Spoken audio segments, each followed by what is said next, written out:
Hello everyone and welcome back to the finals of the Magnus Invitational. It's game 2 between Hikaru Nakamura and Magnus Carlsen, and Nakamura lost game 1, so now he needs a win to get back into the match. This is game 2, Hikaru now with the white pieces. Let's see what happens here. So Hikaru opens with d4 and Magnus replies with knight to f6 with c4, e6, knight to f3 and d5. Magnus just goes for the queen's gambit declined. With knight to c3 and the bishop to e7. Bishop to f4 by Hikaru, and Magnus just castles with e3, preparing to develop the light square bishop, and knight b to d7. And here c5 by Hikaru.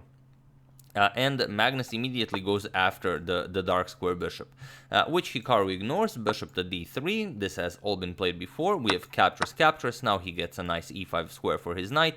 b6 by Magnus, and here just b4. This isn't one of those situations where you can go c6, because black will just win that pawn. Knight e5 defends it, bishop here, you'll pick up the knight and then win your pawn. So instead b4, and now we have the usual a5, a3 going after the pawn, and only now c6. We have castles by Hikaru, and bishop to a6 now, wanting to trade off the light square bishop, queen to e2, and we have a trade here, captures. And here there is one game in the database where queen to c7 was played, but here we have g6 by Magnus, and it is as of move 14 that we have a completely new game. So let's see how Hikaru deals with this. He goes rook f to c1, and okay, it does make sense. We have queen to c7 by Magnus, developing the queen, connecting rooks, also going after the f4 pawn. Hikaru defends it with the g3, and here a captures on b4. We have a captures and queen back to b7 now. We have rook 8 to b1, not interested in trading rooks, and Magnus takes this opportunity to double up rooks on the a file while also grabbing a lot of activity. So rook to a3, we have queen back to c2, not allowing the knight to remain pinned, and rook f to a8 now, just grabbing more activity for the rooks, and king g2. Now this knight can move, so this knight doesn't hang. We have bishop to f6 by Magnus, now putting pressure on this pawn as well, and now knight to e2. Defending the d4 pawn once again, and now rook to a2, putting pressure on both the queen and the knight. We have queen to d1, now Magnus pushed all of Hikaru's pieces on the back rank, and now b captures on c5. B captures and queen a6 now, with a double attack on Hikaru's knight on e2. We have rook to c2, defending while also offering a trade of one pair of rooks, and Magnus trades here. We have rook captures, queen captures, and now rook to b8. Carlsen offers another trade. We have rook captures on b8, knight captures on b8, and now knight to c1, getting the knight back into the game. We have knight back to d7 by Magnus, and now knight to d3. Now both of the knights can come to e5. We have queen to b5 by Magnus, and now just queen to c3, adding another defender here, while also preparing some queen to a3 to a7 or a8, depending on what Magnus plays. Magnus goes for h5, and here queen to a3, and here Hikaru really spent a lot of time deciding on what to do here, as you have to take a lot of things into account, like knight e5, knight g5, queen goes here, what happens with the knight, will you have problems defending the f7 pawn, as both the knights from e5 and g5 can go after the f7 pawn. So Magnus had to really spend some time here to decipher this one. He went for king to g7, and now knight d to e5 by Hikaru. Problem is, Magnus would be very happy to trade off knight for a knight. However, if you do this, then after f captures, the bishop doesn't really have a good square to go to. If you move the bishop, then queen a7 attacks it, or if the bishop went here, queen to a8 attacks it. And after the bishop moves, now just queen to d7, and it's well, just a winning position for white. The queen is stuck guarding this pawn, knight to g5 is coming, you're gonna pressure f7, and black will not be able to hold this. So here Magnus is forced to capture with the bishop, which he does. Bishop captures on e5, and we have f captures now. We have queen to e2. Now if the knight moves, you can have some queen to e4 check action, and now knight to g5 by Hikaru, immediately going for the strongest idea. Now the threat is queen to a7, which will put pressure on the knight and on the f7 pawn. So Magnus finds a very nice way to deal with this. Queen to g4. Now, of course, this knight is hanging, so Hikaru defends it with h4, and now knight to f8. Now Hikaru is saying, okay, if you go for queen to a7, then I have queen f5, and if queen to c7, let's say going after the pawn here with two threats, then I have this very tricky knight to h7. This is the idea behind knight to f8. Magnus found it very nicely. And now if knight captures, with the idea of picking up the pawn later, now queen e4 just ensures Magnus a perpetual. For after king h2, you're going to go queen e2 with the threat of grabbing here, which will ensure you a perpetual. And after you defend it, just queen back to e4 check. And wherever the king goes, you will have a perpetual. So instead, after this knight to f8 by Magnus, Hikaru goes for queen to d3.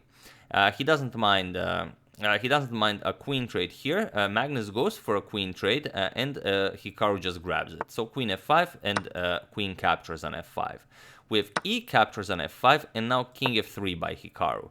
We have f6, forcing a trade here. We have e captures on f6, king captures on f6, and now just king to e3.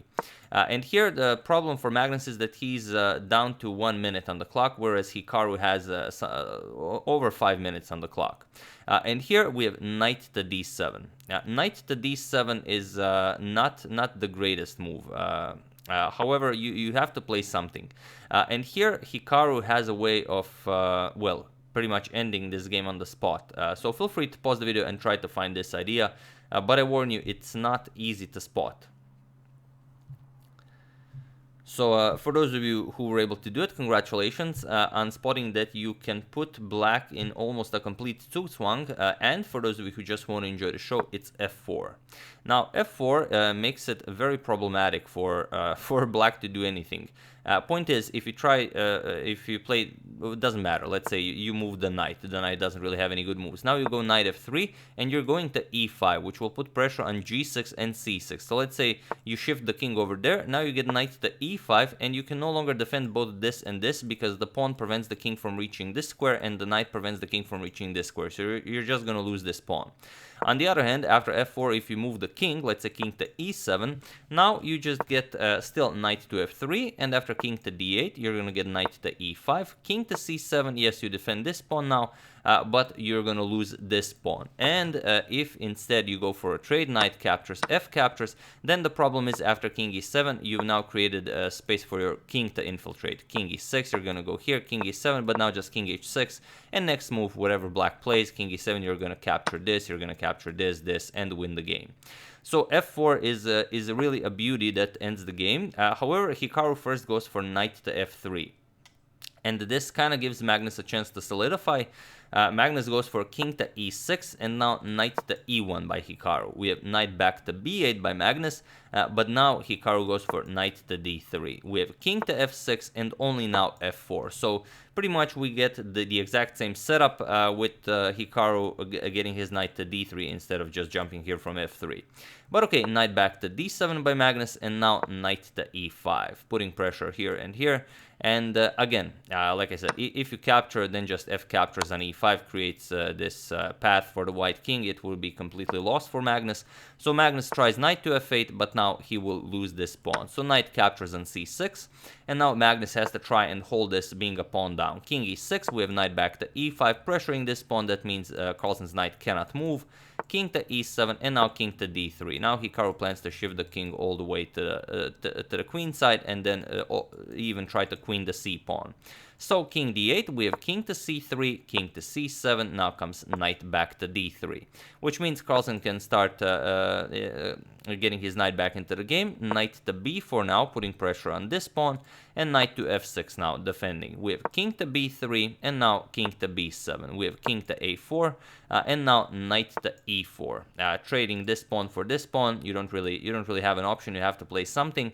Nakamura grabs this pawn, and Magnus captures the g3 pawn. But now Nakamura has two connected pass pawns, and that will be hard to deal with. King b5, we have knight back to e4, but now just c6 with check.